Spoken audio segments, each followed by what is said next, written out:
Bonsoir à tous, bienvenue dans votre journal dans l'actualité. Ce soir, la journée de mobilisation des enseignants de l'éducation nationale, les derniers tracts avant le premier tour des élections régionales et un sujet trop souvent tabou, celui de l'érection masculine. Grogne, je vous le disais, donc aujourd'hui dans l'éducation nationale, ils étaient 150 environ selon la préfecture à défiler à Nîmes cet après-midi. Au niveau national, la grève aurait été suivie par 50% des enseignants selon les syndicats. 13% selon le ministère. En question, les suppressions de postes. On écoute Maya Amermoussa du SNES du Gard au micro d'Alain Bellon. Commencer par les suppressions de postes, qui est un vieux combat, malheureusement toujours d'actualité, mais pas seulement. La réforme du lycée là, qui pose beaucoup de problèmes depuis maintenant 2 ans, mais aussi plus largement l'évolution de la charge de travail, en particulier en collège, la déréglementation de la carte scolaire qui a posé un certain nombre de problèmes aux établissements de Nîmes, notamment celui auquel j'appartiens. Et puis, on pourrait aussi parler de la situation plus générale des fonctionnaires, des atteintes au statut et des menaces sur le service public d'éducation plus large. Et la dernière chose en date qui nous met aussi dans la rue, c'est le nouveau dispositif de formation des enseignants qui est prévu à la rentrée prochaine et qui est proprement scandaleux. Alors c'est vrai qu'il faut voir que la profession finalement se bat et descend dans la rue depuis très longtemps maintenant, avec des succès variables, il faut être honnête. Néanmoins, la détermination reste là. Et je crois que nous voir dans la rue, et puis là, bientôt aussi nous voir plus au contact de la population par des distributions de tracts, ça permet aussi d'engager le débat avec les Français et derrière avec les représentants. Alors, le prochain rendez-vous avec la rue, c'est le 23 ? Le 23 et peut-être même avant.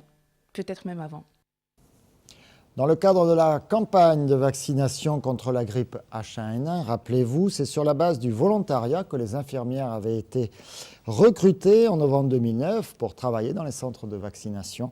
La campagne s'est terminée le 15 janvier dernier, mais les infirmières n'ont toujours pas été payées et la grogne monte, comme en témoigne Céline Ferrer au micro d'Olivier Michel. Alors j'ai travaillé à partir du fin novembre jusqu'au 15 janvier. Et au niveau des plages horaires de vaccination, c'était de 8h30 à midi et demi, de 1h30 à 5h30, en sachant que, évidemment, comme il y a eu une affluence à un certain moment, on finissait tard, très tard. Alors ça fait 2 mois que vous avez fini de travailler, vous n'avez toujours pas été payé. Dans le Gard, les collègues et moi-même, nous n'avons pas été payés encore. À tel point que la DAS nous délivre des attestations pour nos banques respectives pour montrer qu'on a bien travaillé dans les centres de vaccination. Comment vous l'expliquez ça ? Je ne sais pas, je sais que les lourdeurs administratives font que, mais bon, après, je n'ai aucune explication à donner. En tout cas, nous, on n'a pas été payés, dans le Gard.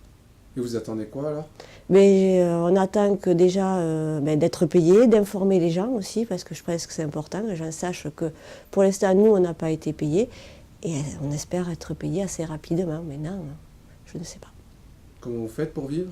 Moi, je travaille à côté, mais bon, il y a des collègues qui ont fait ça en plus, et puis voilà, mais tout travail mérite salaire et on doit être payé. Un homme sur 5 souffrirait de troubles sexuels. Chef du service d'urologie-andrologie au CHU de Nîmes, le professeur Pierre Costa vient d'écrire un livre sur ce sujet.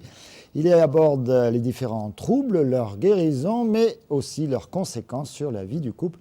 Olivier Michel l'a rencontré. C'est pour ça qu'il est important d'expliquer, et c'est pour ça que j'ai écrit ce livre, pour que les hommes et les femmes comprennent que là, il n'y a pas mensonge, c'est la vérité.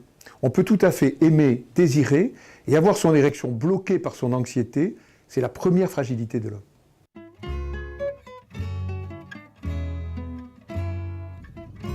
Figurez-vous que dans votre couple, le plus fragile des deux n'est pas elle, mais vous, monsieur. Telles sont les conclusions et le titre du livre de l'andrologue et sexologue nîmois Pierre Costa. Fort d'une expérience de plus de 20 ans, le chef du service d'urologie et andrologie du CHU de Nîmes traite dans son livre des troubles sexuels au travers d'histoires vraies. Des troubles qui touchent l'homme et dont l'importance n'est pas à minorer, tant pour lui que pour son couple. Dès qu'un homme a un trouble sexuel, il commence à souffrir. Et il souffre vraiment. Et sa souffrance, elle va dans 3 dimensions. D'abord, il ne se sent plus un homme. C'est extraordinaire. Vous avez en face de vous quelqu'un qui a réussi sa vie, qui travaille, qui a des enfants, qui a toutes les preuves qu'il est un homme. Il n'est plus à la hauteur, selon lui, sur le plan sexuel. Il ne se sent plus un homme. La deuxième dimension, c'est l'anxiété, dont on va reparler. Dès que l'homme commence à avoir des problèmes, il se dit « ça y est, c'est fini, je deviens impuissant, je ne vais plus y arriver », il devient anxieux. Et la troisième dimension, c'est la peur de l'abandon. Elle va me quitter, elle va partir, je vais me retrouver tout seul, plus jamais une femme ne s'intéressera à moi.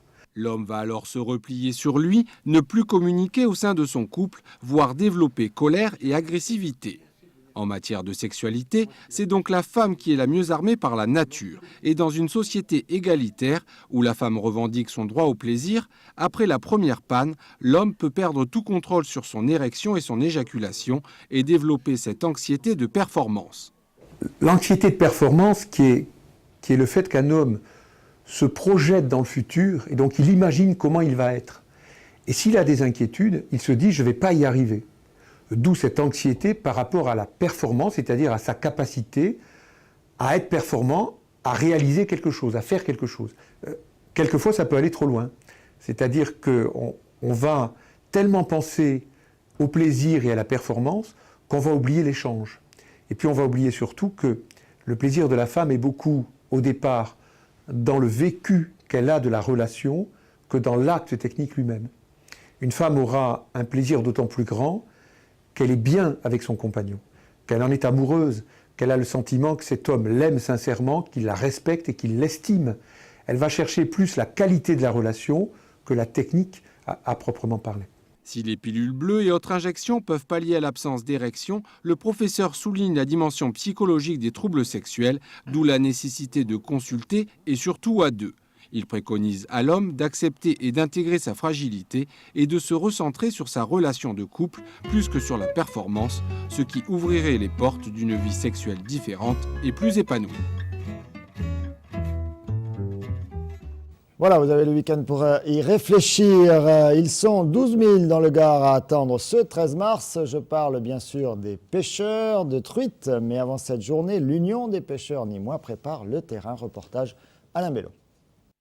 Sur le port de Saint-Gilles, les pêcheurs munis de leurs cannes, lignes, hameçons, plombs, asticots et filets sont déjà prêts pour un jour tout à fait particulier. Samedi, c'est le grand jour. On nous annonce du beau temps. Il faut, je pense, prendre les choses quand elles viennent parce que cette semaine n'a pas été tellement merveilleuse de ce côté-là.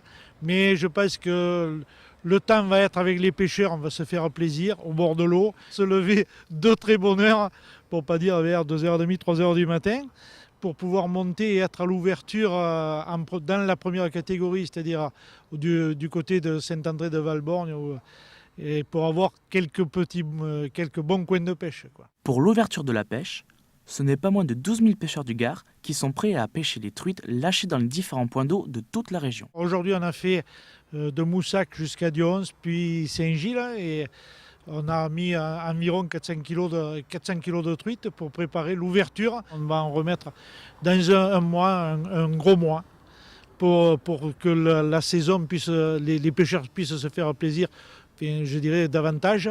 Et pour les pêcheurs les plus chanceux, une surprise les attend au bout de leur ligne. On a mis quelques truites, de grosses truites, des truites baguées, et c'est pour faire plaisir un petit peu à nos pêcheurs. Ceux qui auront la chance de pêcher des truites baguées, on leur remboursera purement et simplement leur permis de pêche de l'année 2010. Patience et passion sont les maîtres mots de cette activité. Alors, bonne pêche. Vous avez compris, la pêche, c'est un peu comme le loto, on peut y gagner quelque chose. Cocorico, tel est le titre sonore de la pièce présentée pour 2 représentations encore.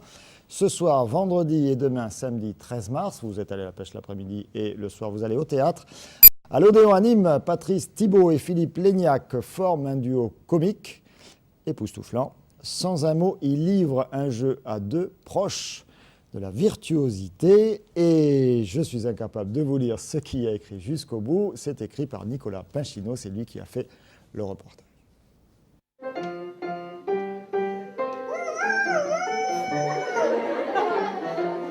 Petit précis de poésie visuelle et tour de force burlesque, voici en quelques mots présenté Cocorico, le spectacle de Patrice Thibault, qui depuis mardi fait le plein au Théâtre de l'Odéon. C'est un spectacle visuel, donc sans parole, très musical et qui est tout public. C'est-à-dire qu'on peut voir le spectacle à partir de 5 ans, 6 ans, jusqu'à il n'y a pas d'âge. Et donc c'est un spectacle familial qui est l'histoire un peu d'une rencontre entre un musicien, un comédien, et où on peut retrouver beaucoup de poésie, tendresse, et d'humour bien sûr, parce que c'est très drôle, mais il y a une grande part de poésie.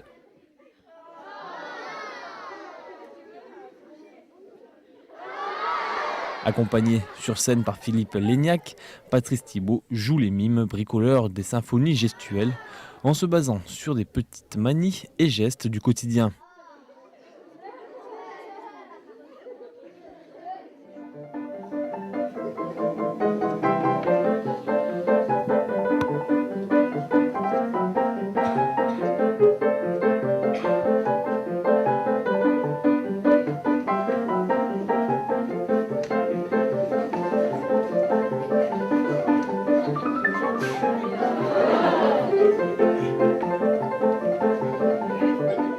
Ce vendredi, le spectacle était joué devant les scolaires avant de terminer cette semaine par 2 représentations, vendredi soir et samedi soir.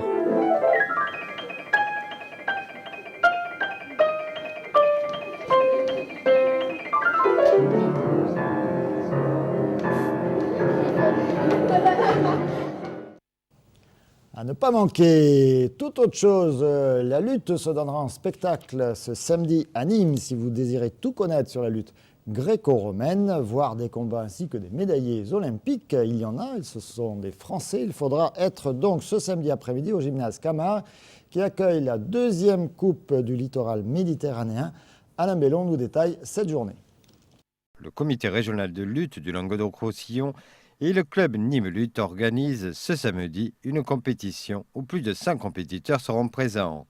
Mais cette journée a plusieurs objectifs. Cette année, c'est la 2e Coupe du littoral méditerranéen, surtout pour se mettre en avant des dirigeants bénévoles, aussi de faire venir des grands champions et toute la filière de haut niveau française. Et surtout, un Open international ouvert à tous les étrangers qui sont sur le sol français et qui n'ont pas accès aux compétitions nationales françaises fédérales. Et aussi inviter d'autres équipes et nations étrangères. Les lutteurs espagnols seront à l'honneur, ainsi que les champions olympiques et vice-champions du monde français. Tous seront présents au gymnase Camargue de Nîmes. On a toute l'équipe de France olympique, nos 3, donc les 2 frères Guénaud, médaillés olympiques à Pékin, médaille d'or pour Steve Guénaud, médaille de bronze pour Christophe Guénaud, Melona Numundi qui est le parrain de l'opération, qui est plusieurs fois médaillé au niveau mondial et européen. Et évidemment, ils viennent là pour assurer une communication, assurer une démonstration technique par rapport aux jeunes qui sont dans les filières de haut niveau et aussi qu'on parle de la lutte ici localement. Ce samedi 13, la journée débutera avec la pesée. Les combats débuteront à 11h et les finales seront à partir de 16h. Pour les champions, eux, ils seront sur l'aire de combat à partir de 17h. Et c'est pas tous les jours qu'on a des médaillés olympiques à Nîmes. En ce moment même, les filles du HBCN livrent au Parnasse leur dernier match de la saison régulière. C'est face à Arvor. Elles sont 4e. Ce serait bien de l'emporter ce soir pour remonter peut-être sur le podium avant les playoffs.